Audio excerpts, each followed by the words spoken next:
Hi, everybody. Thanks so much for being here. Thank you so much for being here. So I guess we should start off by giving just updates on a couple important items. First is that we had our DC parent meeting last night. Angela and I attended, and our trip advisors, Jill Berner and Dana Ferraro, spoke to the parents about what to expect for our DC. It's an amazing trip. It takes place May 8 through 10. Yep, want to make sure I got those single digits to the double digits correct. It's Wednesday through Friday. We leave early on a Wednesday morning, and we arrive late on a Friday evening. And it is a trip that when we brought it back last year, I can tell you that Angela and I everything was right about it. What it does for the connections with the community, with our students, with our faculty. It's just a great joy. So if you did miss the actual remote meeting, it is recorded and it will be posted. There is now on the HCC website, there's a link, DC trip, where all the information and forms are posted. That's new. We always did that for Boston. Boston will also be posted. That's another upcoming trip for 7th grade. That will be posted on the website as well. We're still finalizing details, so right now just DC is posted there. If you are a parent out there, just know that we absolutely need chaperones, and it is an awesome trip. And if you have, we're going to be asking for help. We need parent chaperones for this trip to happen, so please consider it. Anything else to add, Mr. Ancona? Do you want to mention the next principal's call? There will be another principal's coffee. We're adding one. It will be in late February, early March. We're going to finalize a date. We're adding one so that we can talk about math acceleration. That's always a very important topic to everyone. So Mrs. Pellegrino will be here to talk about, and Mrs. K for math and science, to talk about what it looks like in our middle school and then what it looks like in the high school on the different tracks, or pathways is what we call them, what the pathways mean and how they play out over the course of the middle school and high school years.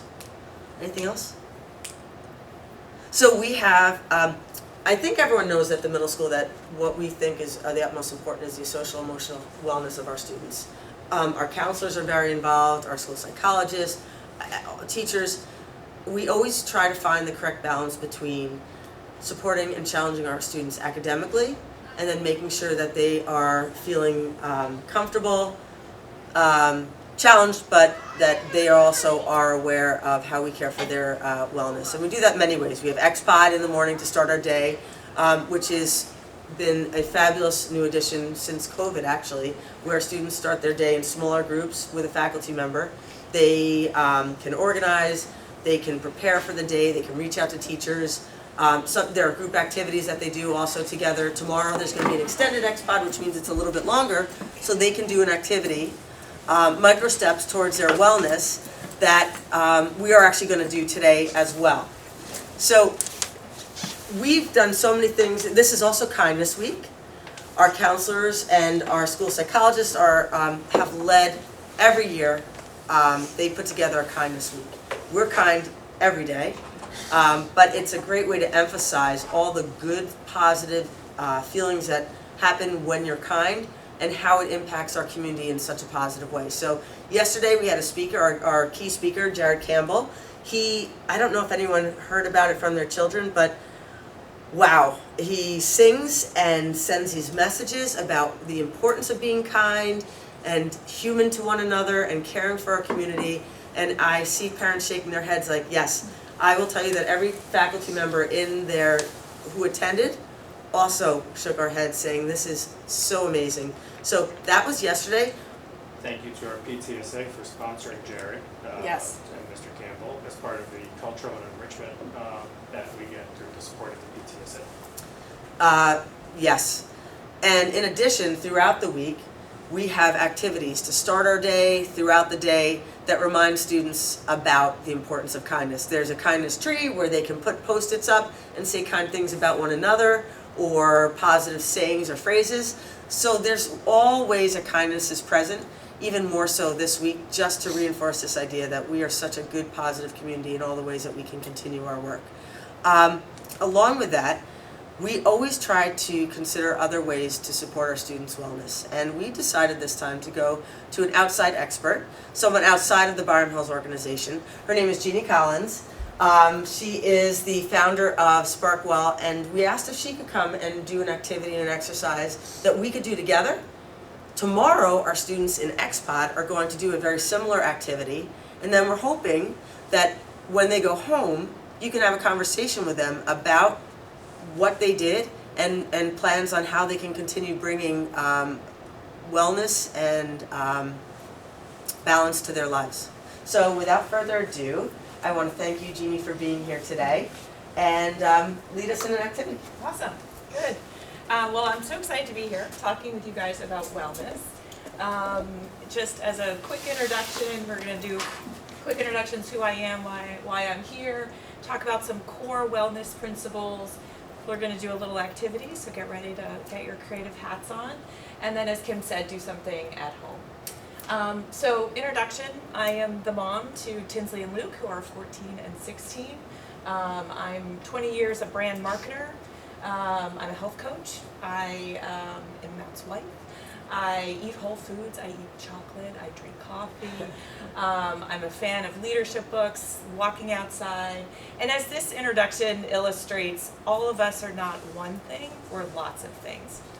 And that's really the first big wellness principle, which is being well is not just about what you eat or what you do for exercise. It's about the total portrait of you, on and off the plate.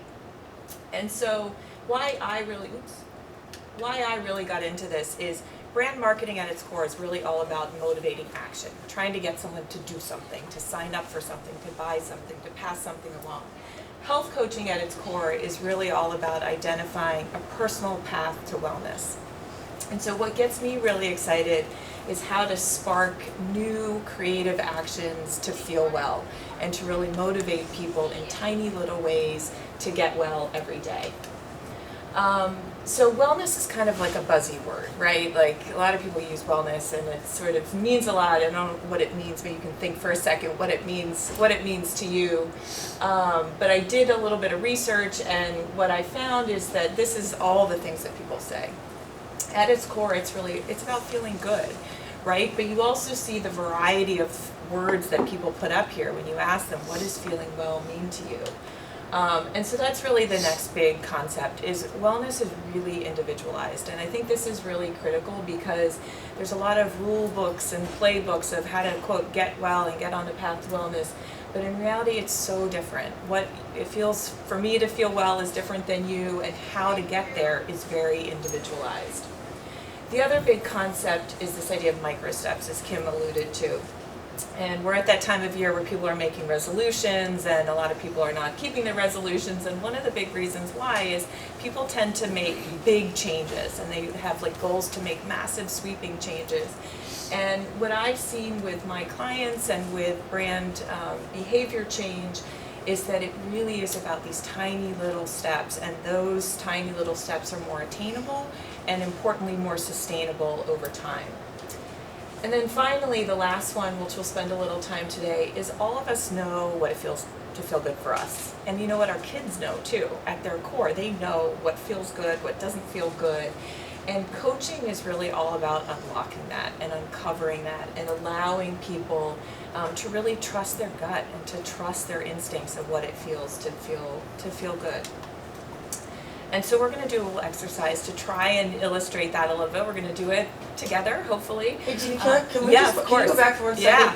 second? One thing I think that just spoke to me, and I don't know about you all, but the nurture instinct is something that I feel our students in the middle school are just starting to figure out, right? Like when they hit high school, they are more confident, they're more aware of themselves. I wouldn't even say they're 100%, but right, they're getting there. In college, even so. I think that when you speak to us, the most important, what's resonating with me is this is a time when our students, our kids, are starting to get a sense, but they're still not confident enough to listen to themselves in terms of what they're feeling, how not to be swayed by others. So that nurture instinct is an aspect that you're talking about that I find so key as our kids are developing in their middle school years. So I just wanted to point that out because that's an area that I'm like, yep, that's where our kids are really figuring it out. They're starting to spread their wings, but they're not sure exactly how. Yeah. Great, Yeah. thanks. And it takes time, right? I'm still learning to trust myself too, right? We all are. So good. So we're gonna do a little exercise. And again, this is not about fancy drawings. This is really about sort of just tapping into another side of your brain. So I want you all to just draw a time you felt really good. And just kind of sketch out like who was there with you, what were you doing. Sort of jot to the side like how you're feeling, what emotions were during that moment. And if you can, also try and highlight like what's not in that picture that you notice. So again, like just brainstorm, like think of a time, again, it could be in the last couple months, it can be last week, it can be in the last year, just like gut reaction, like when's the time you felt good, felt really good, like, holistically.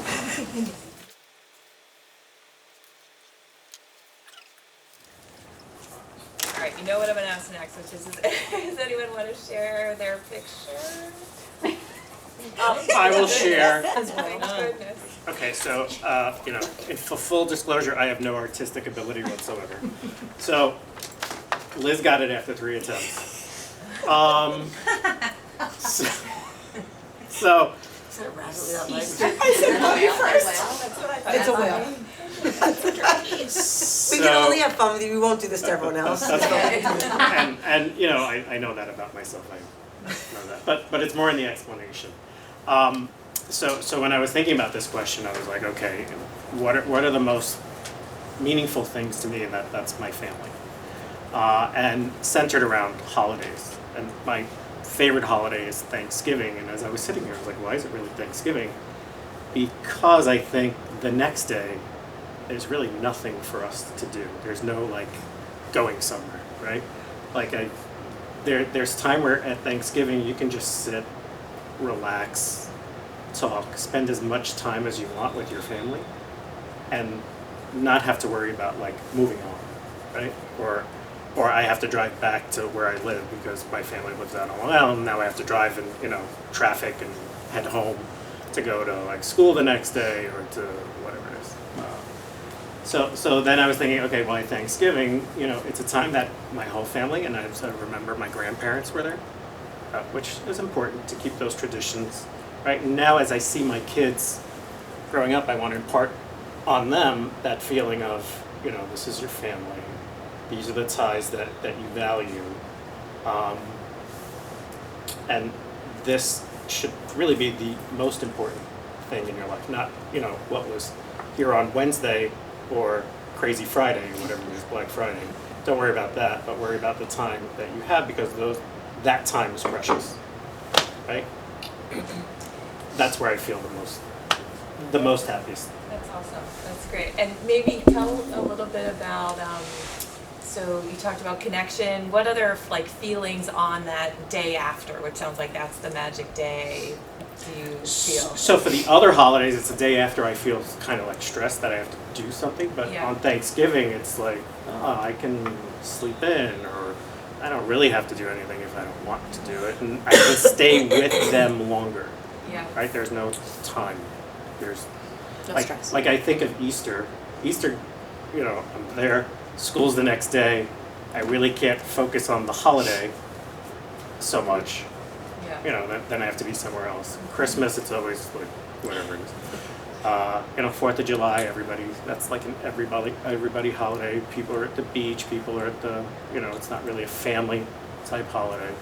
So I think Thanksgiving for me is when my family's all together. And outside of the holiday, like what are some other moments, like nuggets of moments where you feel that same sense of connection and not feeling rushed? Like in a typical day. In a typical week, I would Yeah. say that's more of a Friday, Saturday Okay. type, where I can spend time with my kids and talk to them Yeah. and make more of those connections and impart some of what, my parents, my grandparents, and, and all that I know has imparted on me. So is there anything in the next like 3 to 5 days that you could do to like try and capture that moment? I guess I could expand that moment to my nighttime activities when we have dinner, right? When we're together, and get that sort of feeling, or carve out that time with them. So again, Or habit or wasn't a tradition plant, that you but do. that was like, that's like the exercise I think that this is meant to evoke, is sort of bringing it down from a lot of, I'd love to hear some other stories, but to what are the feelings that you feel, and how do you kind of create those? Because most of us aren't on vacation and aren't on holidays a lot of times, but those emotions, we can sort of lock them up in tiny little ways, in sort of the day-to-day, and like finding nuggets to do that. Like roses yeah. and thorns at dinner, right? So at dinner, you do something where you sit with your I know that we do this, and I never did it growing up, so it's not some tradition that I'm carrying, but that same idea of what can you impart. I know that we do the roses and thorns at dinner, not every night because we're not always sitting together, but whenever possible, and I hope that that continues on, because it's a nice way to capture it for a moment. It's really 5 minutes, and then then it's like we're off to another thing talking about it, but there's a calm, collective sharing for a little while. Is anyone else gonna share their picture? I don't have to interrogate you either. Well, but there's always like a 30-second wait Yeah. as a teacher that we're supposed to wait to see if anyone else wants to Yeah. maybe. I could do mine. I love it. Awesome. So it's not great either. So mine is a moment from 2 years ago. It was at the Cape with my family. So it was my husband, my daughter, and I was also pregnant with my second daughter.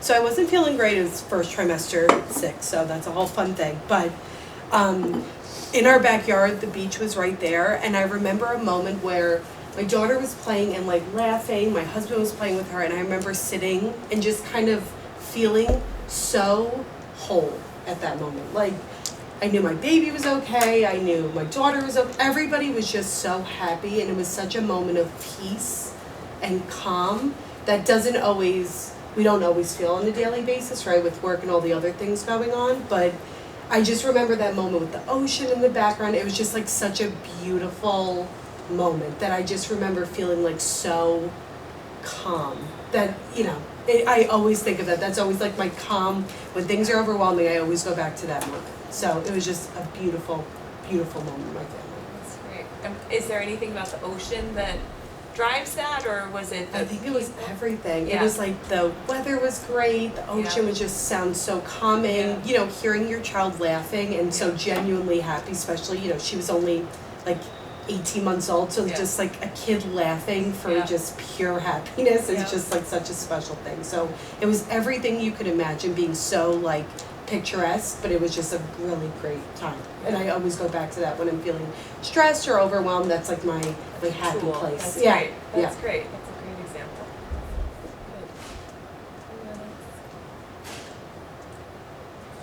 Good. I think in all this, like mine was always, I couldn't think of one particular, but it was that similar idea that like my family was with me, and and it made me realize that it's just being aware. Like I was aware when I think about it of that moment when it was like a rather big moment. But I do think that there are other smaller moments that I have to learn to be more present for. When I read with my son and I see his progress in reading at night, it's 20 minutes a night, but there's such joy in my heart sitting there. The dogs are down there, everyone's doing something in the house, and I'm sitting with him reading. And like knowing that and allowing myself to be present and feel that a little bit more, I think gives me that, whatever the biggest joy and the greatest moment is, it allows me to be present, because I think sometimes we get so busy that we're not present to feel it and enjoy it and allow it to happen, right? Yeah, no, that's great. And I think part of this is just kind of like to remember those feelings and try and replicate them in different ways. And I don't know if you want to talk about the activity the kids are going to do, and then Yes. I'm happy to show another example. So tomorrow during XPod, we're going to ask our students to think about, no problem, thank you, think about like in the last year, think about all the seasons that have taken place, what's your best memory? And Jeannie, you were careful, you said don't say happiest, right? You were very particular with me about not saying happiest, but what memory do you think most positively about, right? Yeah. Because sometimes it isn't about the happiest, it's just something else more holistic about it, right? And so the kids are going to have to identify it, and they can either draw or write about it. And then they're going to share it out in their XPod. And that could be, I mean, go multiple ways, so, and we don't force anyone, but students are gonna talk about it. But then they're gonna come home to you, and what we're hoping that you can do is talk about what those micro steps could be that they could kind of replicate, or when is that happening again in their lives, that they can feel it and cherish it, because it's those little moments when you're going through your school day, and you're going through the hall, or you're sitting in the cafeteria, and there might be a little more anxiety or stress, and then you can go back to, I have something to look forward to. I have something that like I can feel good about. Like that always helps calm me when there's something tough. You can think about what next step that you're excited for. So the kids are going to be doing the same activity. And I know I'm hoping that with this recorded, all parents who might be watching this will know that this week we're going to send this out tonight, Friday. Tomorrow they're going to be doing this. Talk to them this weekend. Ask them what it feels like. Have them share their picture or at least talk about it, and then say, okay, how can you be present in these other smaller moments that it is taking place, so you could like hold on to those nuggets that make us so balanced and allow us to find that balance in our lives. And it's us, we have to teach our kids that, and maybe share your examples of what you might come up with. Yeah, and I'll maybe talk through just an example from a kid, if it helps how it went. So this is, my daughter did this, again, unprompted. She picked a day, it was the last day of school, she went and got her hair cut, she kind of double clicked on the emotions of like she felt free, she felt refreshed, and we talked a little bit about like what's not in that picture, and she said irritations, homework, and her phone, interestingly. And so then we started talking about, all right, what are other times when you feel refreshed, or what makes you feel pressured? And like a couple things, I said like, what is it? And she's like, my alarm. I hate it when my alarm goes off. So I was like, well, what can we do? And it was like, can we just not use an alarm for a week? Yeah, that's totally doable. That is a tiny little thing that maybe just a gentle another way to wake up will change the mindset. The other thing I was probing on was like, tell me what irritations mean. And she's like, sometimes I just need to come home and talk about it, but then you ask me so many questions and then I don't want to like share it anymore. So what we came up with is, all right, like she can come home she can just spew out for 10 minutes, like whatever she wants, and I won't ask why or what or how or who, like no questions. Like that was my job, and her job is to be able to unload. And so from this little activity, which obviously it's not always the last day of school, is like these tiny little things that we agreed to do. And the other big piece of this, because really as parents we're all coaches, right, is to help nudge without like nagging, right? Is like how do you keep encouraging that behavior? So like we have a Post-it on our fridge of like listening time, no questions, and So it's like an agreement that you and she have made. yeah. And so we're trying it, and sometimes these work, and like the alarm thing, it didn't really work. Right? It worked for a couple days, and then we're like, okay, this isn't gonna work. So that's all of this is an experiment of really. I find the more that whether it's this example or the clients I'm working with, they come up with the ideas, right? Like you guys know your kids have great ideas, so encourage those, try them, be okay if some of them don't work, and then encourage and recognize the ones that do. Again, I think to me the big thing is try and make it as bite-sized as possible. Like big sweeping changes are really hard for all of us. So if they can feel a sense of accomplishment with a tiny little thing, like, well, tomorrow I'm just gonna not look at my phone during dinner, like whatever the goal is. You're gonna carve out an hour just to be with your family, like whatever the thing is that you guys agree, just try and embrace it. And we have to live it. Like I realize I use my phone and I'm on it, and so I actually have to physically move it away during dinner. Otherwise, sometimes I'm looking at an email while I'm hearing about the Thor, and I'm like, oh my god, I wasn't present the way I needed to. So, good advice. Yeah. Any comments? Anyone have any experiences? I mean, this is all these small steps that we take with our kids while they go through the middle school, and there's a lot of emotions, a lot of, sometimes it's really positive experiences, and then sometimes a lot of anxiety. And I see everyone going like, yeah, I mean, this is a time when there's so much going on in their brains and with their emotions to try to manage so much on their own, and they really do need our help. We have to figure out the inroads to have those conversations, have the safe discussions. sometimes it's even having the conflict where they're frustrated with us, that might be frustrated back, and we find a way to kind of power on. Great. Good. Any Thanks, Jeannie. questions for me?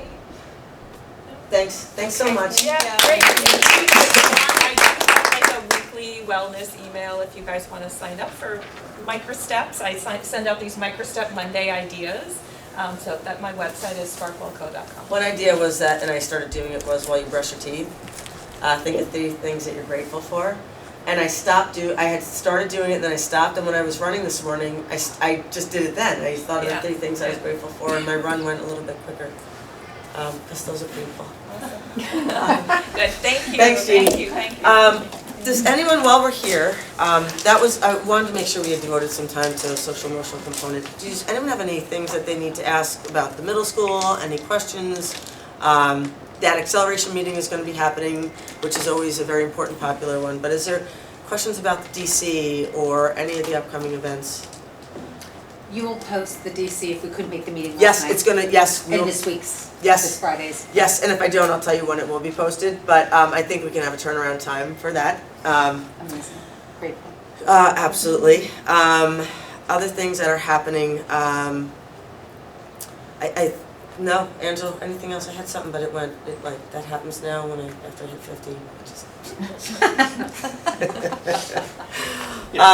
So you're younger than I am, so mine went already. By a month, so it's not that much. Okay, well, I thank you for attending, and we'll see you guys in a month and a half or so. And if in the meantime anything comes up, you can always reach out to me. So thanks so much. Thank Okay, you. Thank you.